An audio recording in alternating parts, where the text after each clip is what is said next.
मेरा नाम जहांगीर है। उकाड़े तो असी आए हैं, 2 दिन हो गए हॉस्पिटल च आया, इसी तरह ही बैठे हुए हैं। एक मेरा बेटा वो गोलियां की रेहड़ी लांदा, अपनियां भी 7 बेटियां ने, ਉਹਦੇ ਆਪਣੇ 5 ਬੱਚੇ ਆ। ਉਹ ਵਿਚਾਰਾ ਆਪਣਾ ਵੀ ਟਾਈਮ ਗੁਜ਼ਾਰਦਾ, ਮੇਰੇ ਨਾਲ ਵੀ ਤਾਮਨ ਕਰਦਾ। ਪਹਿਲੇ ਨੰਬਰ 'ਤੇ ਉਮਰ ਹੁੰਦੀ ਵੈਸੇ ਹੀ ਲਵਾਰਸ ਹੈ। ਗੋਲਿਆਂ ਦੀ ਰੇਹੜੀ ਲਾਂਦਾ ਮੇਰਾ ਬੇਟਾ। ਉੱਤੋਂ ਮੌਸਮ ਐਸਾ ਕਿ ਕਾਰੋਬਾਰ ਵੀ ਬੰਦ ਹੈ। ਇਹ ਜਿਹੜਾ ਪਿਸ਼ਾਬ ਦਾ ਮਸਲਾ, ਸਾਲ ਹੋ ਗਿਆ ਮੇਰੇ ਪਿਸ਼ਾਬ ਦੇ ਮਸਲੇ ਨੂੰ, ਨਾਲੀ ਬਿਲਕੁਲ ਬੰਦ ਹੋ ਚੁੱਕੀ ਹੋਈ ਹੈ। ਕਤਰਾ ਕਤਰਾ ਪਿਸ਼ਾਬ ਆਉਂਦਾ, ਕਿਤਨਾ ਟਾਈਮ ਮੇਰਾ ਗੁਜ਼ਰ ਜਾਂਦਾ ਪਿਸ਼ਾਬ ਕਰਦੇ। 2 ਘੰਟੇ ਬਾਥਰੂਮ 'ਚ ਮੈਂ ਬੈਠਾ ਰਹਿਣਾ। ਮੇਰੇ 2-3 ਮਸਲੇ ਆ, ਜਿਗਰ ਦਾ, ਗੁਰਦਿਆਂ ਦਾ, ਮਸਾਨੇ ਦਾ। ਹੌਸਪੀਟਲ ਗਏ ਸਾਂ, ਉਹਨਾਂ ਨੇ ਨਹੀਂ ਲਿਆ। ਇਸ ਮਰੀਜ਼ ਨੂੰ ਅਸੀਂ ਬੇਹੋਸ਼ ਕਰਕੇ ਅਸੀਂ ਨਹੀਂ ਕਰ ਸਕਦੇ। ਉਸ ਤੋਂ ਬਾਅਦ ਜਨਾਹ ਗਿਆ ਹੌਸਪੀਟਲ, ਉਹਨਾਂ ਨੇ ਦਾਖਲ ਵੀ ਨਹੀਂ ਕੀਤਾ। ਹੁਣ ਇੱਥੇ ਹੌਸਪੀਟਲ 'ਚ ਆਏ ਹਾਂ, 2 ਦਿਨ ਹੋ ਗਏ, ਮੇਰੇ ਕੋਲ ਕੋਈ ਚੀਜ਼ ਨਹੀਂ ਐਸੀ।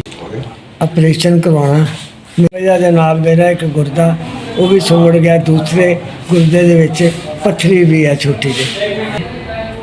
ਡਾਕਟਰ ਕਹਿ ਰਿਹਾ ਕਿ ਅਗਰ ਇਹ ਮਸਲਾ ਨਾ ਹੱਲ ਹੋਇਆ ਤੁਹਾਡੇ ਦੂਸਰੇ ਜਿਹੜੇ ਗੁਰਦੇ ਉਹ ਫੇਲ ਹੋ ਜਾਣਗੇ। ਡਾਕਟਰਾਂ ਨੇ ਕਿਹਾ ਕਿ ਅਗਰ ਨਾ ਕਵਰ ਹੋਇਆ ਤਾਂ ਗੁਰਦੇ ਤੁਹਾਡੇ ਫੇਲ ਹੋ ਜਾਣਗੇ, ਮਸਾਨੇ ਦੀ ਵਜ੍ਹਾ ਦੇ ਨਾਲ, ਪਿਸ਼ਾਬ ਦੀ ਵਜ੍ਹਾ ਦੇ ਨਾਲ। ਉਹ ਕਹਿੰਦੇ ਕਿ ਇਸ ਤਰ੍ਹਾਂ ਗੁਰਦੇ ਵਾਸ਼ ਕਰਾਉਣੇ ਪੈਣਗੇ, ਮੁਸੀਬਤ 'ਚੋਂ ਕੱਢ ਦਿਓ ਤਾਂ ਕਿ ਅੱਗੋਂ ਵੀ ਮੈਂ ਬਚ ਜਾਵਾਂਗਾ।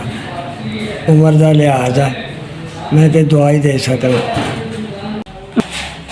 ਮੈਂ ਗਰੀਬ ਬੰਦਾ, ਇਹਦਾ ਮੁਆਵਜ਼ਾ ਤਾਂ ਅੱਲਾਹ ਪਾਕ ਨੇ ਤੁਹਾਨੂੰ ਦੇਣਾ।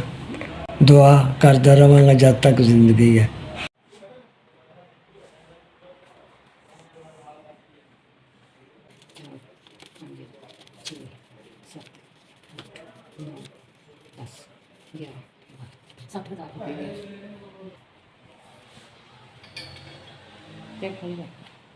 ਤਾਂ ਤੇਰੇ ਵੱਲੋਂ 60,000 ਦੀ ਮਦਦ ਮਿਲੀ ਹੈ। ਮੇਰਾ ਆਪਰੇਸ਼ਨ ਹੋ ਗਿਆ।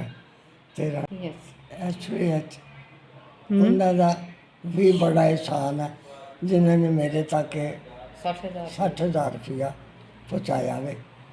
ਅੱਲਾਹ ਪਾਕ ਇਹਨਾਂ ਨੂੰ ਵੀ ਇੱਜ਼ਤ ਰਿਜ਼ਕ ਦੇਵੇ, ਔਰ ਇਸ ਡਿਊਟੀ ਵਾਸਤੇ ਅੱਲਾਹ ਇਹਨਾਂ ਨੂੰ ਹੋਰ ਤਾਕਤ ਬਖਸ਼ੇ। ਪਰਵਰਦੀਗਾਰ।